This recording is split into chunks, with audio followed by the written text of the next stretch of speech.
Hey everyone, welcome back to another Distillations BL. And for today, we're going to be continuing reading some posts, and I'm going to be picking up where I left off with Douglas Rushkoff. Our last episode, I talked about his concept of the new Renaissance person from his book Get Back in the Box. And today we're going to be diving into his book, Program or Be Programmed 10 Commands for a Digital Age. And this will continue the theme of sort of a meta commentary about what I hope to be doing with Distillations BL. And I think it's some pretty interesting stuff in here. So let's jump right into it. All right, so, quote, when human beings acquired language, we learned not just how to listen, but how to speak. When we gained literacy, we learned not just how to read, but how to write. And as we move into an increasingly digital reality, we must learn not just how to use programs, but how to make them. So I like this sort of when we acquired language, it was not just how to listen to others speak, but we had to speak ourselves.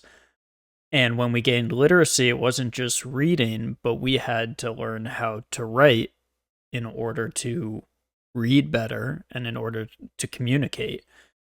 And now, in this increasingly digital reality, we can't just learn how to use programs, but also how to make them. And so he's creating this equivalence of these other two very important and fundamental two-way streets where communication isn't just about listening, it's also about speaking. It's two ways, there's give and take. And with literacy, it's not just learning how to read, but it's two ways, it's how to write as well. And when we go to school and we learn, we don't just learn the one and not the other. We learn both. We learn bi-directionally. In order to have any sort of proficiency in one, it's required that we have the other. And the analogy naturally extends to programs and programming. In this digital age, we need to recognize the importance of having this bi-directional equivalence. We need to learn and be able to program ourselves as well as use programs. Quote, in the emerging, highly programmed landscape ahead, you will either create the software or you will be the software. It's really that simple. Program or be programmed. Choose the former, and you gain access to the control panel of civilization. Choose the latter, and it could be the last real choice you get to make. That's very powerful. You will either create the software or you will be the software. And I think it's very much a trope these days, or a triviality almost, that we are the product. When we use these social media services, for example, it's not just that we use it for free and it really is free. It's not really free. We have become the product itself. Our use of the product is what makes the pipes, the platform, the engine of the actual platform money. That's what makes it money, is our use of it. We are being used by it. And we don't know really what goes into these things. Program or be programmed. Quote, for while digital technologies are in many ways a natural outgrowth of what went before, they are also markedly different. Computers and networks are more than mere tools, they are like living things themselves. Unlike a rake, a pen, or even a jackhammer, a digital technology is programmed. This means it comes with instructions not just for its use, but also for itself. And as such technologies come to characterize the future of the way we live and work, the people programming them take on an increasingly important role in shaping our world and how it works. After that, it's the digital technologies themselves that will be shaping our world, both with and without our explicit cooperation. I like this point that he makes that computers and networks aren't just like a pen, a sort of piece of inanimate matter that we happen to shape in a way that becomes an extension of our functionality. So it's not a tool in that more simplistic sense. These computers and networks are more akin to actual living things, to life. And life and genes, we have learned, are coded. It's our genetics are programs that are operating within ourselves and within all living things. It's the genetic code. And so the comparison here is gaining more and more traction in science, where we're understanding that living beings are programs in some analogous way, not a one-to-one, but it's a very powerful way to think about it. And it is being backed up more and more as we discover more about the nature of DNA and about how organisms operate. And so, what we need to remember, as he says here, is that the people programming them, these computers and networks, take on an increasingly important role in shaping our world and how it works. And what we need to remember is that it's going to go on doing that with or without our explicit cooperation. So the point will be that it's better to cooperate and be explicit in our shaping of these computers and networks rather than being carried away by them. Quote, "That's why this moment matters. We are creating a blueprint together, a design for our collective future." A blueprint, DNA. We're creating this blueprint for this organism, this technological organism that is larger than the sum of its parts. And so the possibilities for social, economic, practical, artistic, and even spiritual progress are tremendous. Just as words gave people the ability to pass on knowledge for what we now call civilization, networked activity could soon offer us access to shared thinking, an extension of consciousness still inconceivable to most of us today. The operating principles of commerce and culture, from supply and demand to command and control, could conceivably give way to an entirely more engaged, connected, and collaborative mode of participation. But so far, anyway, too many of us are finding our digital networks responding unpredictably or even opposed to our intentions. What I found so powerful about this particular section is, again, a comparison that he sets up where he's talking about just as words gave people the ability to pass knowledge to one another, that was the birth of civilization, this sharing of knowledge. What computers and networks, networked activity, could soon offer us access to shared thinking. So it's this next step in these networked knowledge sharing processes that are going on. And today, what we could do with these technologies is a kind of shared thinking. And that's what I'm doing right here. It's shared thinking. Here's what's going on, and I'm trying to share Douglas Rushkoff's thoughts about this. So it's a sort of self-referential activity going on here, but I think that The fact that I have access to Douglas Rushkoff's ideas here, and now I can share those myself and create this sort of curation library, it's adding to this activity of shared thinking. It's a more engaged, connected, and collaborative mode of participation. Educated lay people who saw in the net a new opportunity for amateur participation in previously cordoned off sectors of media and society instead see the indiscriminate mashing and mixing up of pretty much everything in an environment where the loud and lewd drown out anything that takes more than a few moments to understand.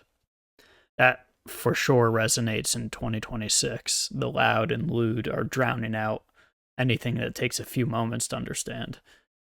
Social and community organizers who saw in social media a new, safe way for people to gather, voice their opinions, and affect bottom-up change are often recoiling at the way networked anonymity breeds mob behavior, merciless attack, and thoughtless responses.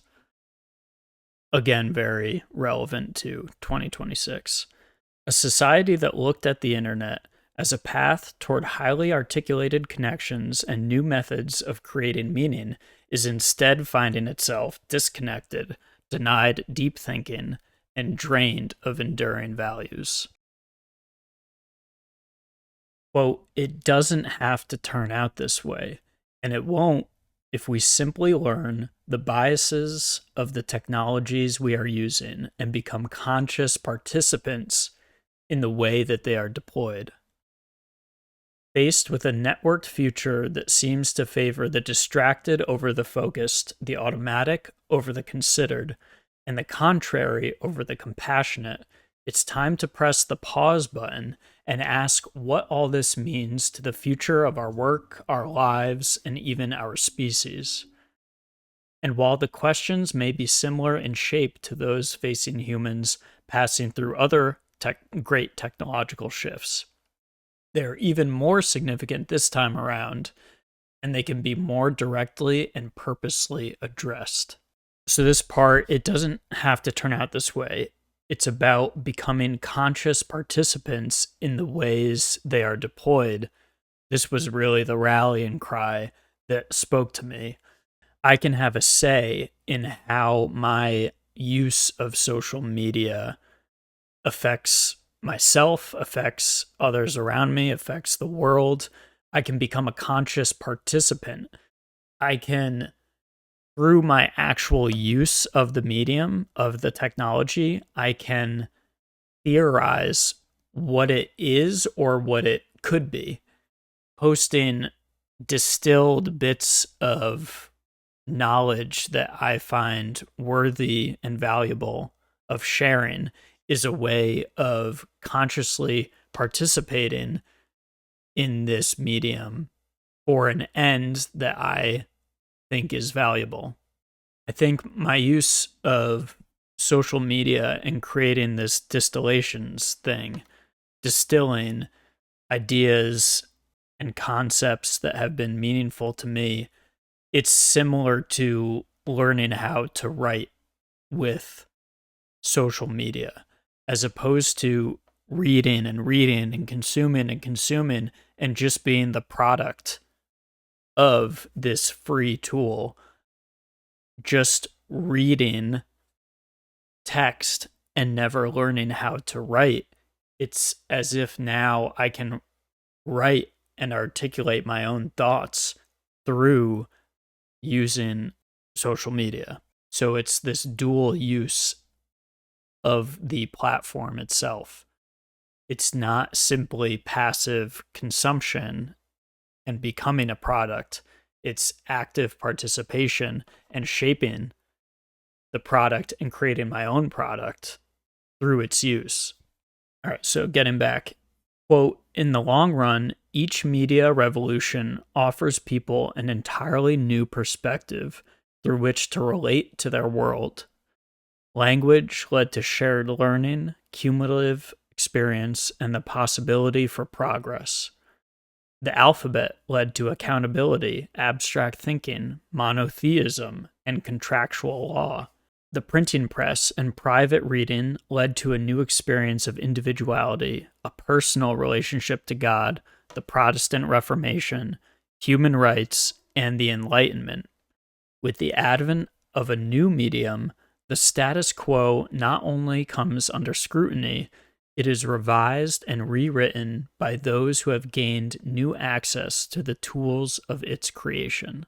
So, this is a great little snapshot of the history of how these technologies have led to an entirely new way through which we relate to our worlds, a new perspective through which to relate to our world. And so the story continues, and the internet networked computers are leading to, again, another new way to relate to our world. Quote, unfortunately, such access is usually limited to a small elite. The axial age invention of the 22-letter alphabet did not lead to a society of literate Israelite readers, but a society of hearers who would gather in the town square to listen to the Torah scroll read to them by a rabbi. Yes, it was better than being ignorant slaves, but it was a result far short of the medium's real potential. Likewise, the invention of the printing press in the Renaissance led not to a society of writers, but one of readers, except for a few cases.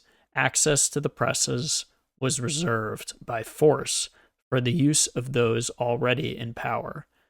Broadcast radio and television were really just extensions of the printing press, expensive one-to-many media that promote the mass distribution of the stories and ideas of a small elite at the center.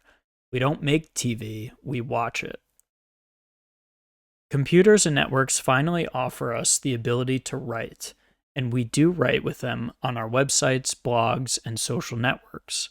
But the underlying capability of the computer era is actually programming, which almost none of us knows how to do. We simply use the programs that have been made for us and enter our own text in the appropriate box on the screen. We teach kids how to use software to write, but not how to write software. This means they have access to the capabilities given to them by others, but not the power to determine the value-creating capabilities of these technologies for themselves. So this is so fascinating. We are using computers to write things, but we aren't actually learning the fundamental alphabet of the computer itself, because it's not an alphabet, it's logic, it's programming, it's, I think, first order predicate logic that you learn in a philosophy class, in a philosophy course. It's this mathematized and super pared down language of formalisms. And so right now, I'm definitely in the camp of being one of the people simply watching TV, not making it, or listening to the literate people talking, or reading things coming off of the printing press, but not writing or printing anything on the printing press, because I still haven't learned how to code. So I am still in this other camp that Douglas Rushkoff is saying that we should be taking it upon ourselves to become literate in coding, in programming, learn to code, as it was said, however many years ago. And so in a way, how I see what I'm doing is a first step in that direction. So I haven't learned to code yet, but for what degrees of freedom I do have access to, I'm doing my best to be a participant in this as much as it is afforded to me. But I think the real proposal that Douglas Rushkoff is making here is that we need to learn the substrata of computers and programs. We need to understand the language it's written in, which is zeros and ones, but then abstracted from those zeros and ones, it's modus ponens and modus tollens. It's these very elemental pieces of abstract logic that, when strung together in certain ways, leads to the incredible results that we see and interact with all the time. All right, let's keep going. Quote, like the participants of media revolutions before our own, we have embraced the new technologies and literacies of our age without actually learning how they work and work on us. And so we too remain one step behind the capability actually being offered us. Only an elite, sometimes a new elite, but an elite nonetheless, gains the ability to fully exploit the new medium on offer. The rest learn to be satisfied with gaining the ability offered by the last new medium. The people who hear while the rabbis read, the people read while those with access to the printing press write. Today we write while our techno-elite programs. As a result, most of society remains one full dimensional leap of awareness and capability behind the few who managed to monopolize access to the real power of any media age. And this time, the stakes are actually even higher. Before, failing meant surrendering our agency to a new elite.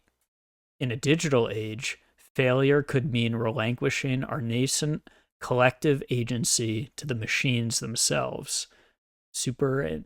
Artificial superintelligence, maybe? The process appears to have already begun.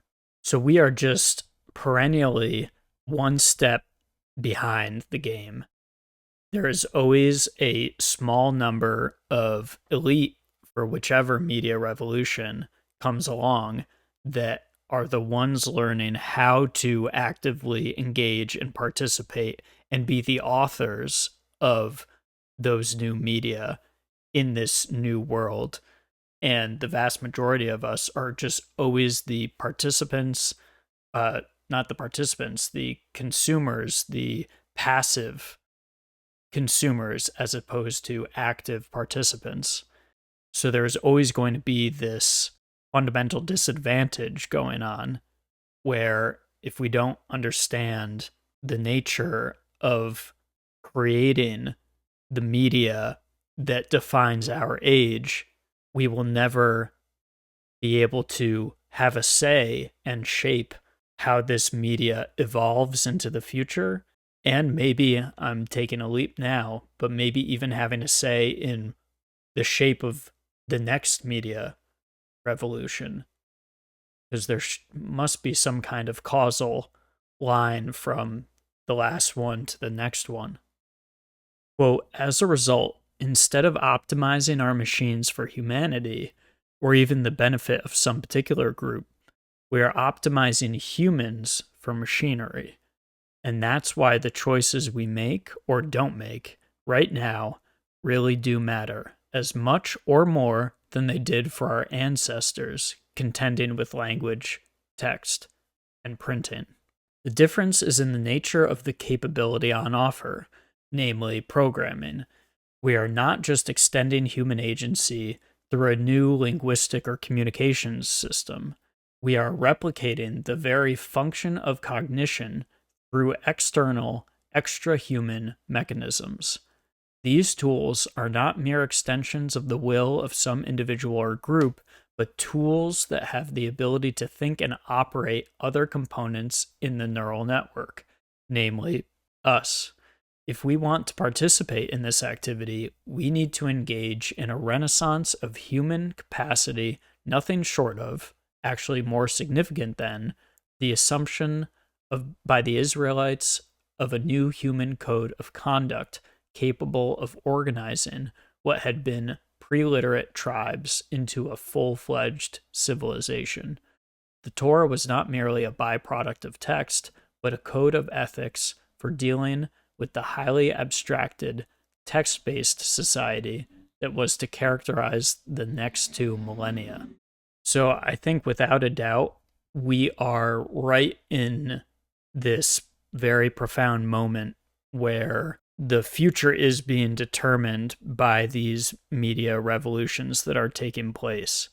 And so while it's really hard to predict where exactly it's going to go, I think history looking back will see this as a pivotal turning point in this series of media revolutions.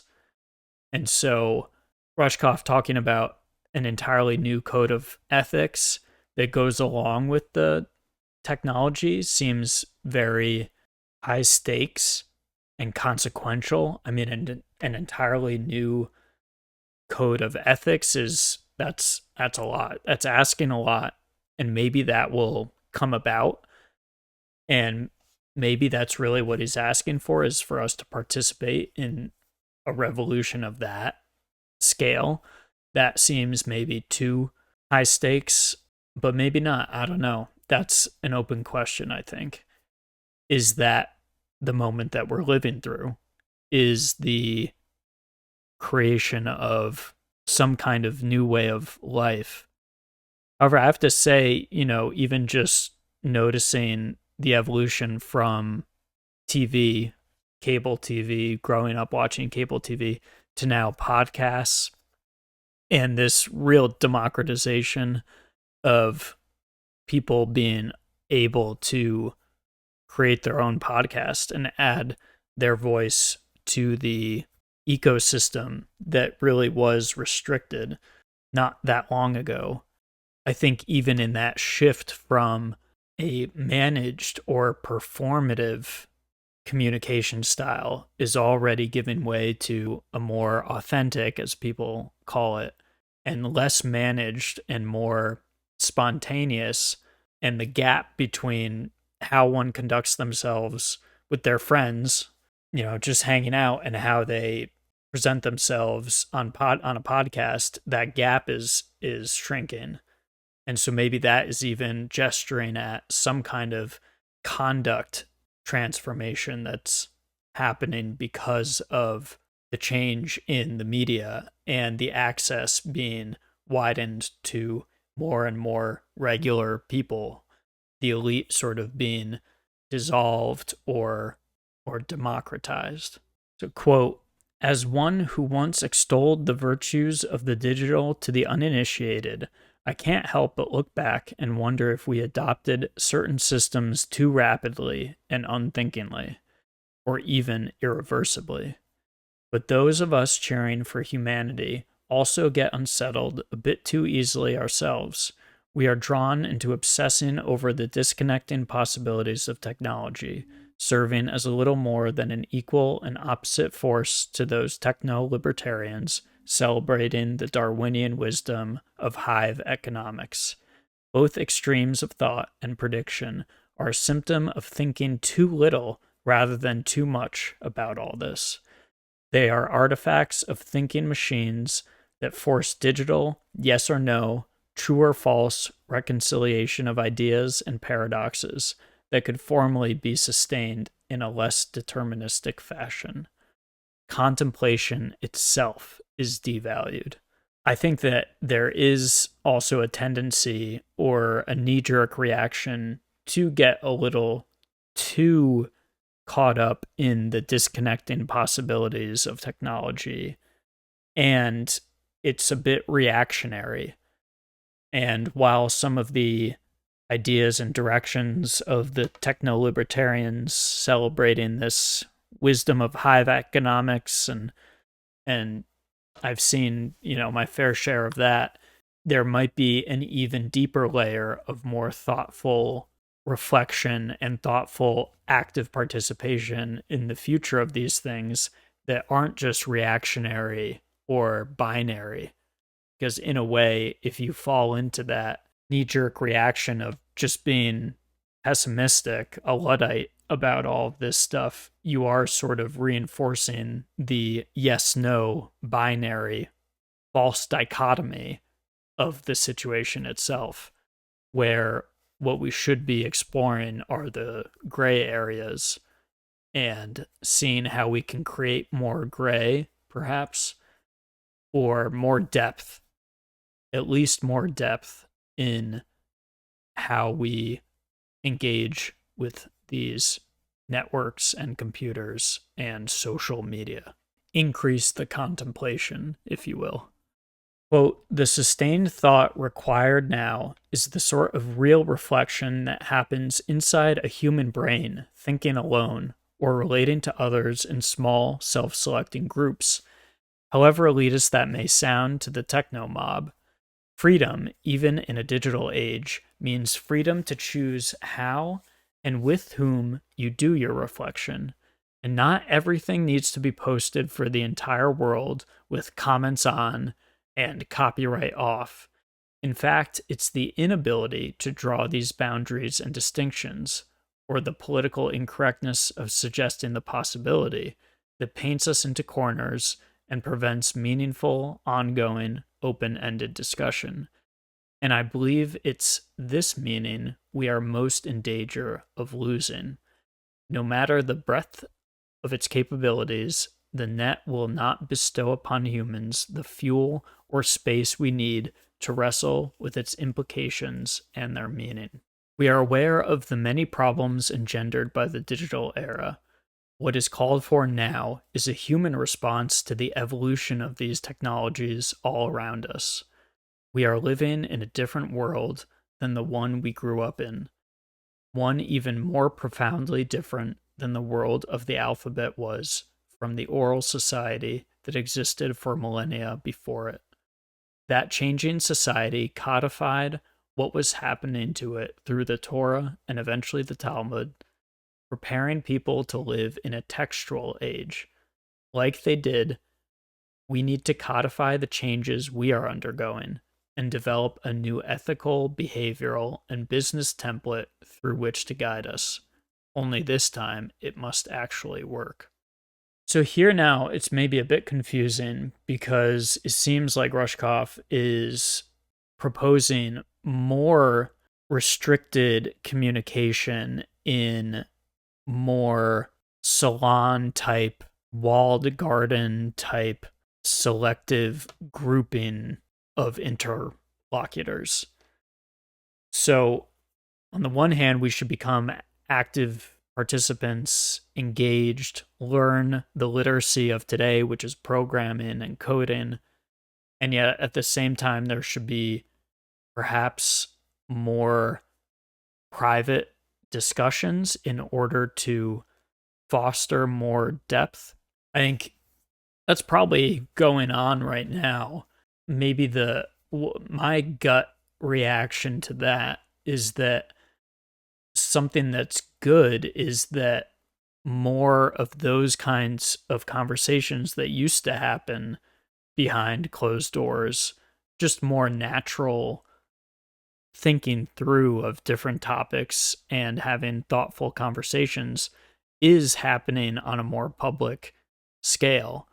And I think, if anything, maybe it's a self-selecting thing, but if I'm watching a whole bunch more philosophical, deep conversations about some of the brightest minds that have contributed to society and the history of ideas and these sorts of things, if I have more access to those kinds of conversations that maybe used to happen only in the academy or only in a classroom, if I can now access those sorts of things, then it encourages me to think more deeply and live a more reflective, aspirational life, seeking to be able to understand these things to a degree that I can, again, become a participant. The more I hear philosophers in a conversation, for example, I listened to Agnes Callard's podcast, Minds Almost Meeting.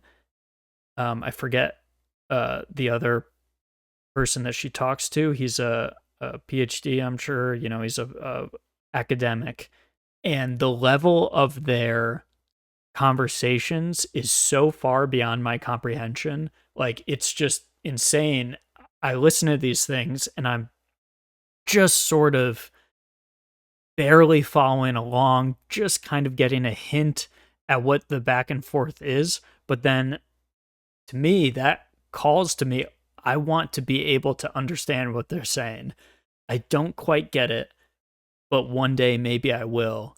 And I need to put in more and more work in order to gain the skills and do more reading and all this stuff so that I can become someone who is at that level and able to explore the most important things about life at the level that that requires. And I think that that's a good thing, that that sort of discussion or relationship between two professors used to only happen behind closed doors, or, you know, however many hundreds of thousands of dollars for a tuition. And now that's accessible to me. So I don't know. I think I might disagree a bit with this critique of sharing everything with comments on and copyright off. It seems pretty good, but I'll leave that there for now. Quote, but it's a conversation that needs to be started now. So please accept this first effort at a poetics of digital media in the humble spirit in which it is offered. 10 simple commands that might help us forge a path through the digital realm. Each command is based on one of the tendencies or biases of digital media and suggests how to balance that bias with the needs of real people living and working in both physical and virtual spaces, sometimes at the very same time. A bias is simply a leaning, a tendency to promote one set of behaviors over another. All media and all technologies have biases. It may be true that guns don't kill people, people kill people, but guns are a technology more biased to killing than, say, clock radios. Televisions are biased toward people sitting still in couches and watching. Automobiles are biased toward motion, individuality, and living in the suburbs. Oral culture is based toward communicating in person, while written culture is biased toward communication that doesn't happen between people in the same time and place. Film photography and its expensive processes were biased toward scarcity, while digital photography is biased toward immediate and widespread distribution. Some cameras even upload photos to websites automatically, turning the click of the shutter into an act of global publishing. That's a really interesting point. The different biases that these different technologies have inherent, or they effectuate certain behaviors or consequences because the technology is configured in a way that biases towards certain outcomes. That's an interesting point. To most of us, though, that click still feels the same, even though the results are very different. We can't quite feel the biases shifting as we move from technology to technology or task to task. Writing an email is not the same as writing a letter, and sending a message through a social networking service is not the same as writing an email. Each of the acts not only yields different results, but demands different mindsets and approaches from us. Just as we think and behave differently in different settings, we think and behave differently when operating different technology.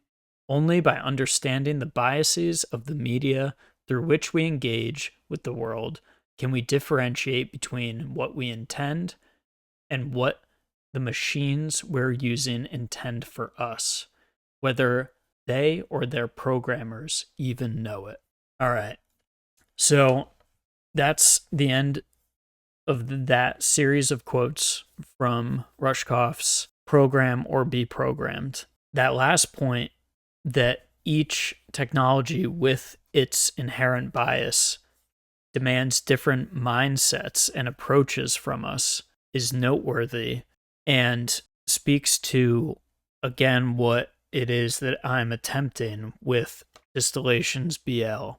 Instagram has maybe certain bias towards these frames of images that allows me to create blocks of quotes that you scroll through and you're able to read.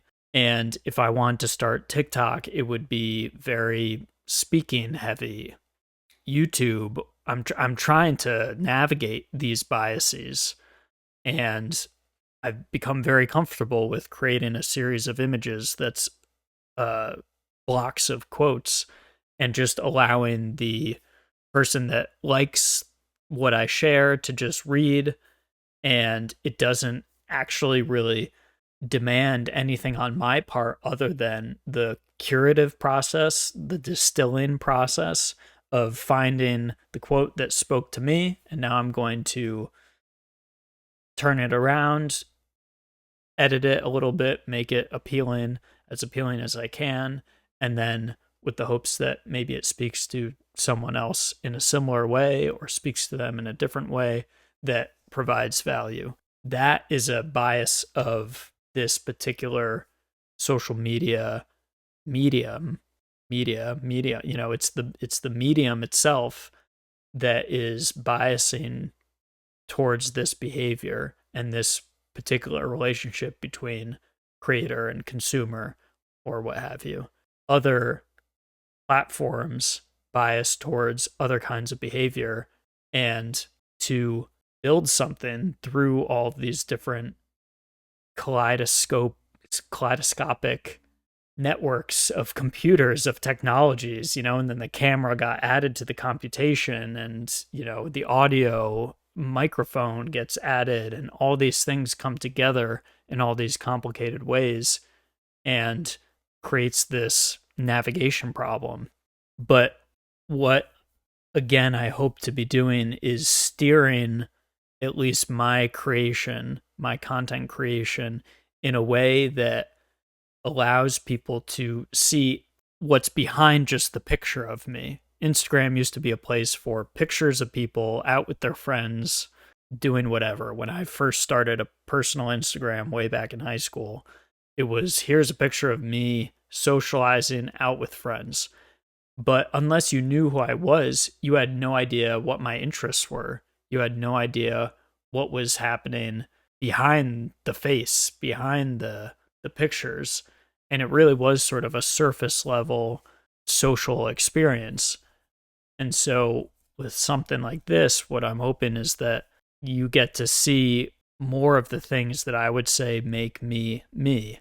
That's the distilled or curated things that I've read that have spoken to me.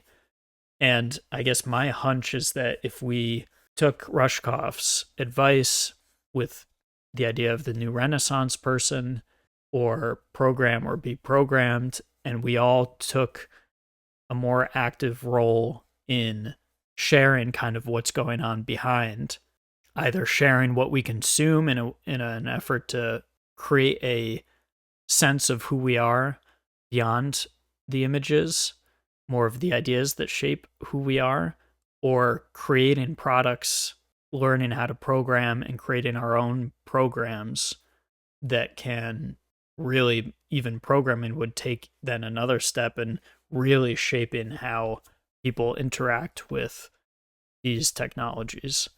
All right, I don't know if any of that made sense. I kind of am trying to find my way through this stuff.